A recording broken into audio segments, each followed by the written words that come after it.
guys, welcome back to my channel. My name is Skylar and today's video is going to be a little bit different than usual. It's going to be a little bit more personal and maybe emotional in some parts and maybe more of a relatable video to some of my viewers possibly. So hopefully this video can let you meet me on more of a personal level, and yeah, so let's get right on to the video. So today I'm going to be talking about my journey with depression and mental health. And a bit of a disclaimer, this video is not made to get pity from you guys. I don't want any pity. I don't want anyone to say sorry for anything that I've went through. This is just something that I feel I should share with you guys, and something that I also feel could be relatable in some ways. So yeah. This is probably going to be a little bit of a hard topic to start out with because I haven't actually talked about my depression or my anxiety or anything with anyone.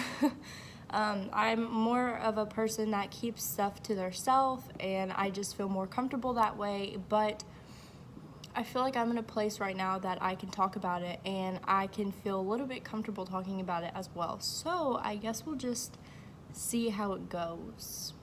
My journey with depression started the end of my freshman year, and this all began in February.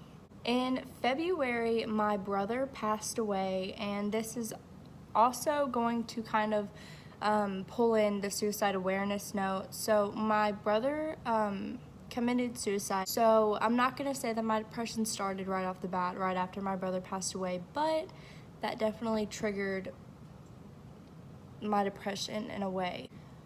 I was only 14 at the time, and I was about to turn 15, so I was a freshman in high school. I was approaching the end of the year, and right by my birthday, actually, because my birthday is in March. So my brother passed away, and I was actually in a very bad relationship for the whole year. Basically my whole freshman year I was in a very unhealthy relationship, and it was right about the time that my brother passed away. I think it might have been 2 weeks after he passed that I found out that my boyfriend at the time had cheated on me multiple times actually, and I had just found out. So there were a lot of factors leading up to it, and it just kind of made a spiral on my life basically. We can skip to sophomore year because freshman year was just when everything really hadn't hit me yet. But skipping to sophomore year, I believe it was pretty early into my sophomore year, my parents had told me that they are going to get a divorce and they are separating, and I think that this is where I finally realized that everything was like hitting me. It was actually like real to me, and I didn't want it to be real, you know? So the day that my parents split up, she told me to pack a couple of things and that we were gonna go stay with my grandma for a while. So I went ahead, packed up a few things, didn't really realize everything that was going on, and packed my stuff and went into my mom's car and we drove to my grandma's. So in that moment, I kind of realized that everything was gonna change. Everything was going downhill, and I didn't have any control over it. I couldn't do anything to stop it, basically. So while I was sitting in the car, I was just kind of thinking, like, well, what is my dad gonna do? Like, how does my dad feel? What can I do? Depression is common on my dad's side of the family.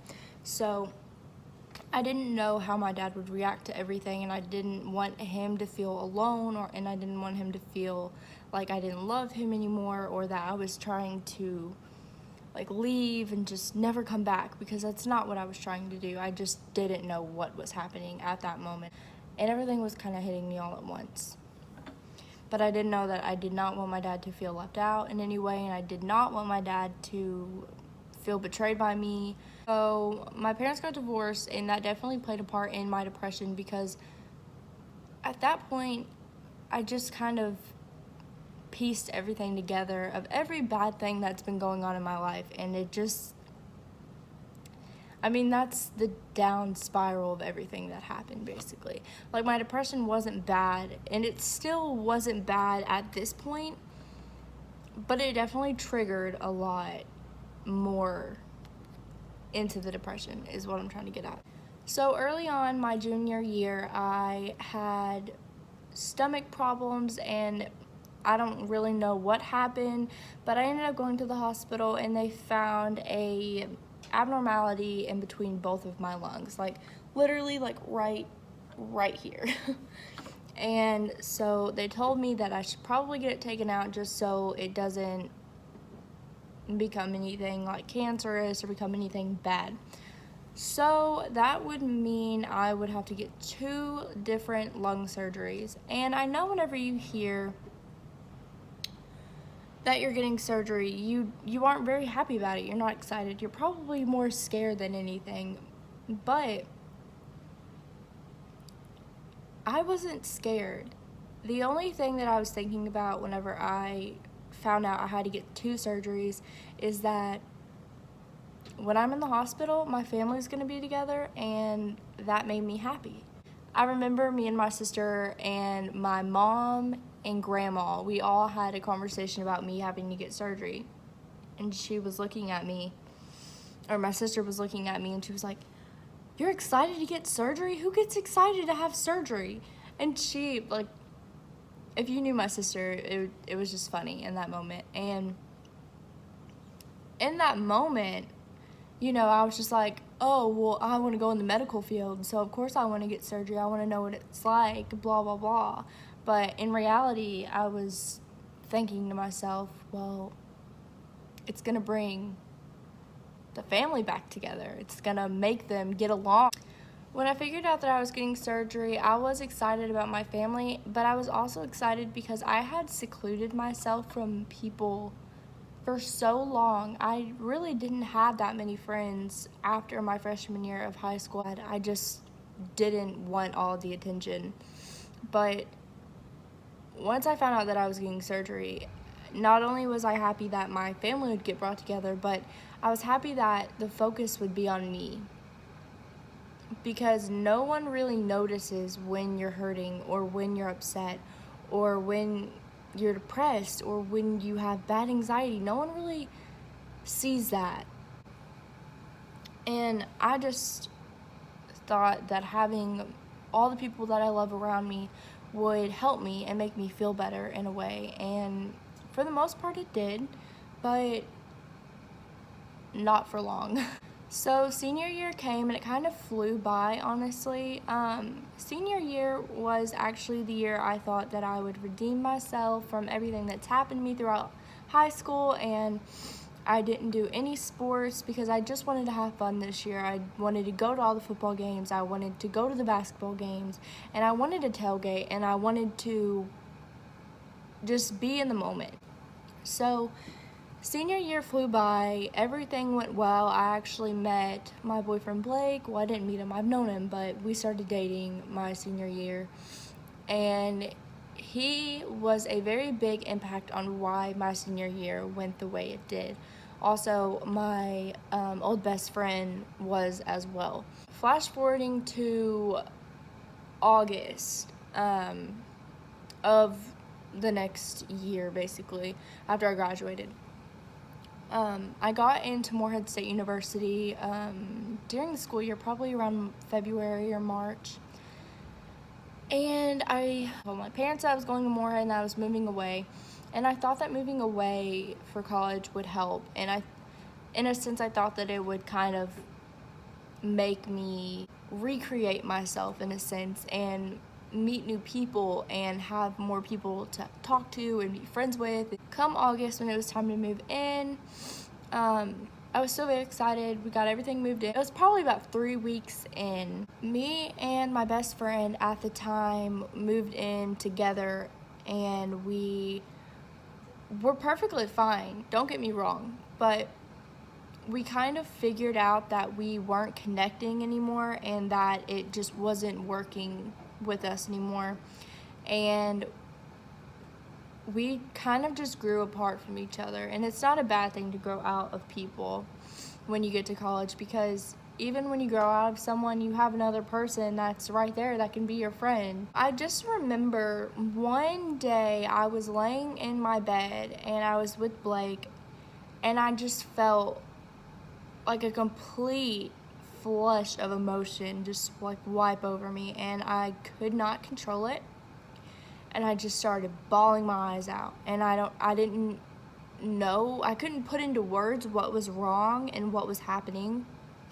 So I got out of my bed and I told Blake that I'm gonna go take a shower, and I thought maybe that would help me, maybe that would calm me down. So I went and I took a shower, and whenever I was in the shower, I just remember I sat down and I just let the water run on me, and I just sat there and I didn't say anything. I just cried.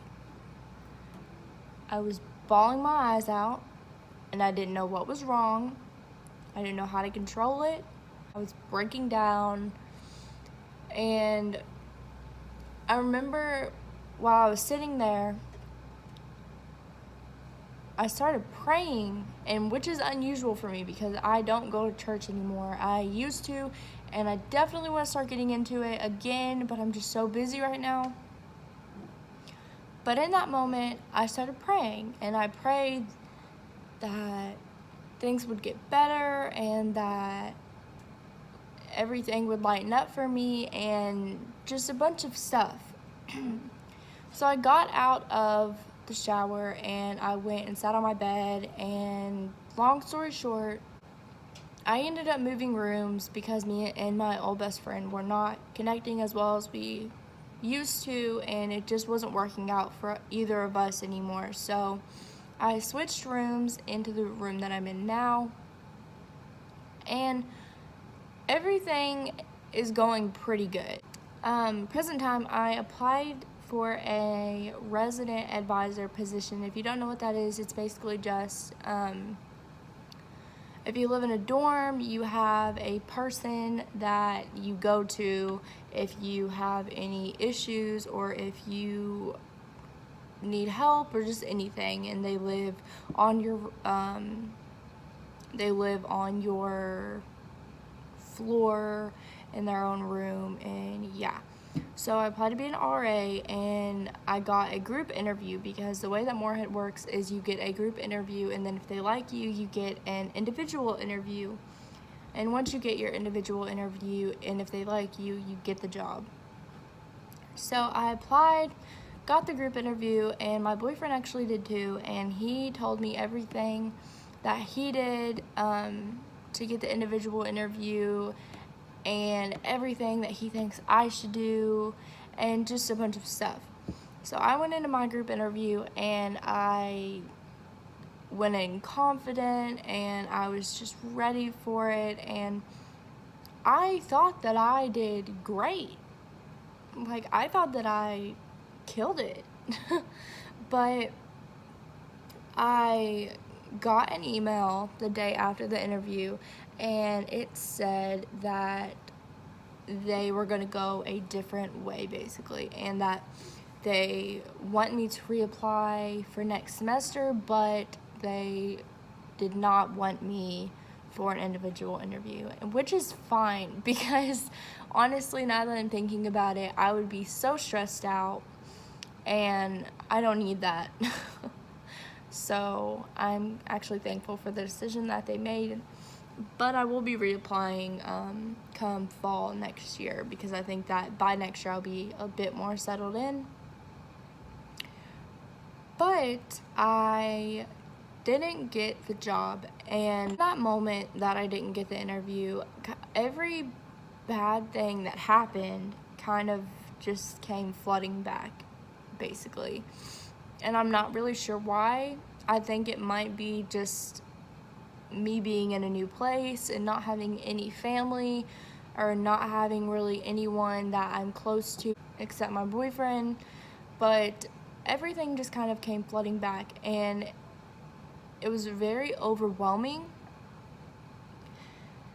And in that moment, I texted my boyfriend and I told him that I didn't get the interview and that I basically just don't want to be in Moorhead anymore, and I just don't think that I chose the right school, and that I don't think that this was a good decision for me.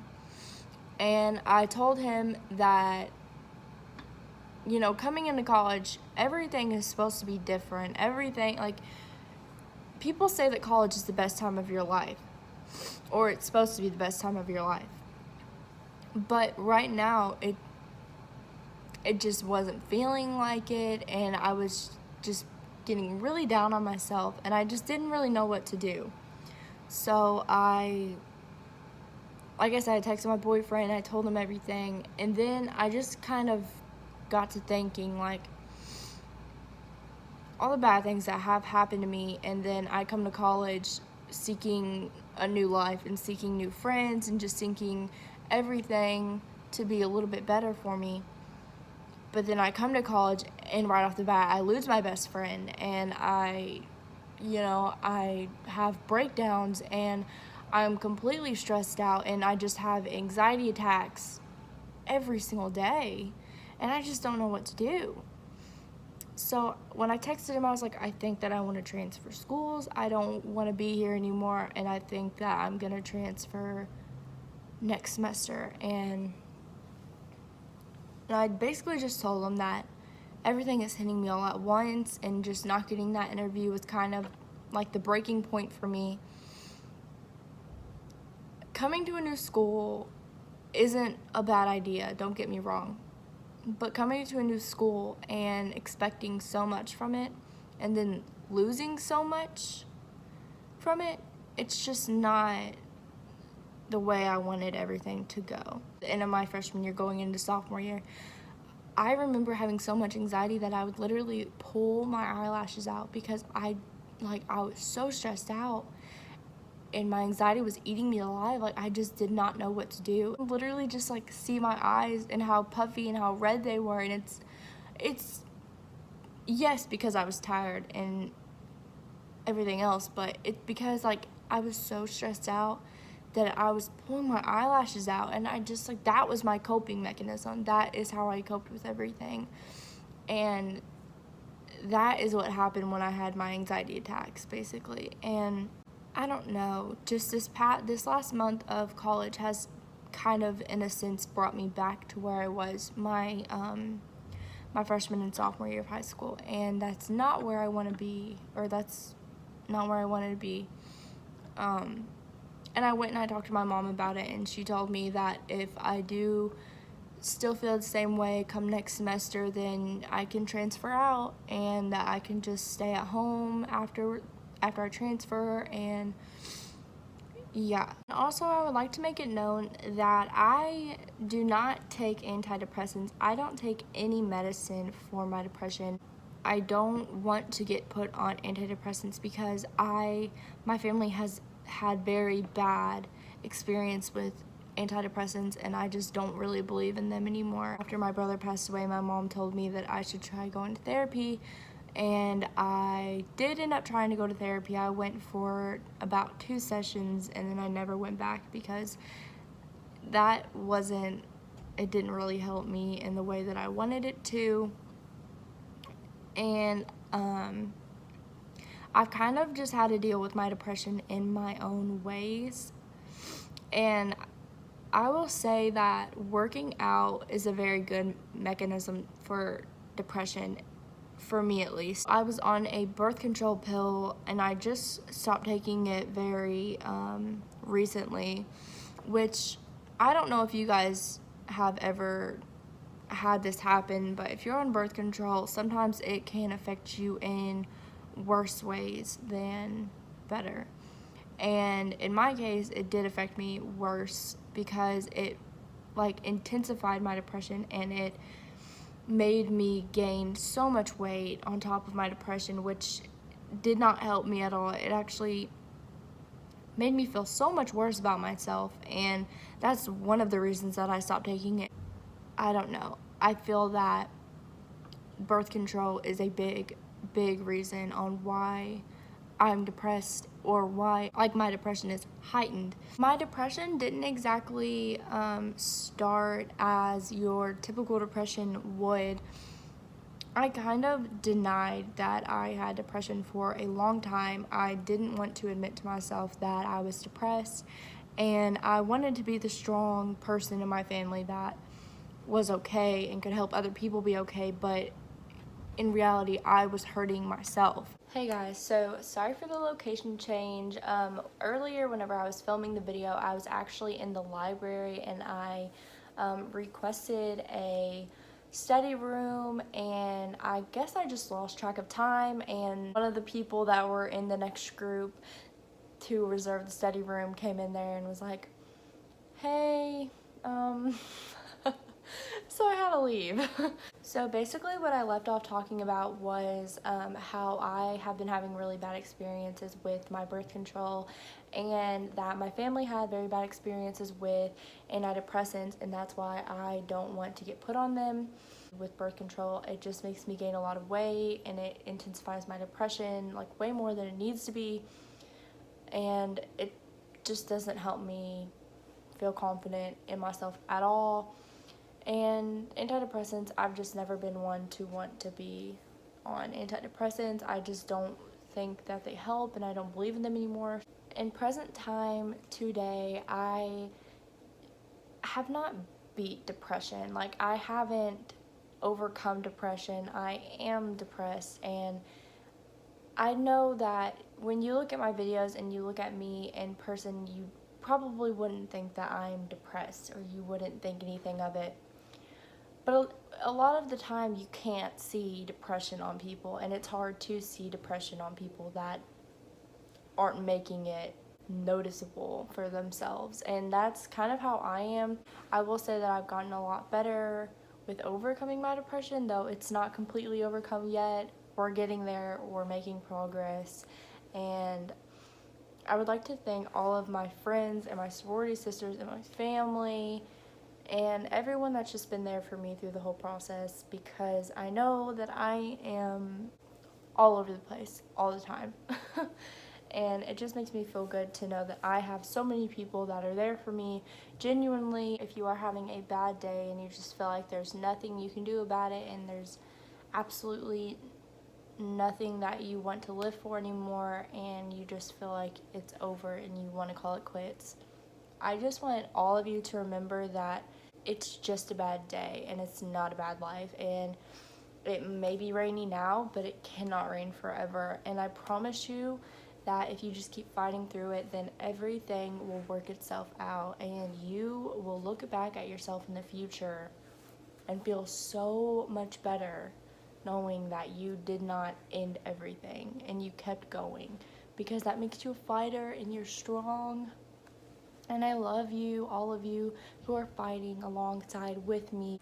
Thank you so much for watching, guys. This was kind of a difficult topic, and I know that some of you can relate. So if you do relate, or if you have any questions that I did not go over, or if you have questions about stuff that I did go over, then be sure to leave them in the comments below, because I will be answering everybody's comment and questions. And if you ever need to talk to anyone or vent or confide in someone, then definitely come to me, because I am open ears for everybody at any time. So just remember that and keep fighting. Bye, guys.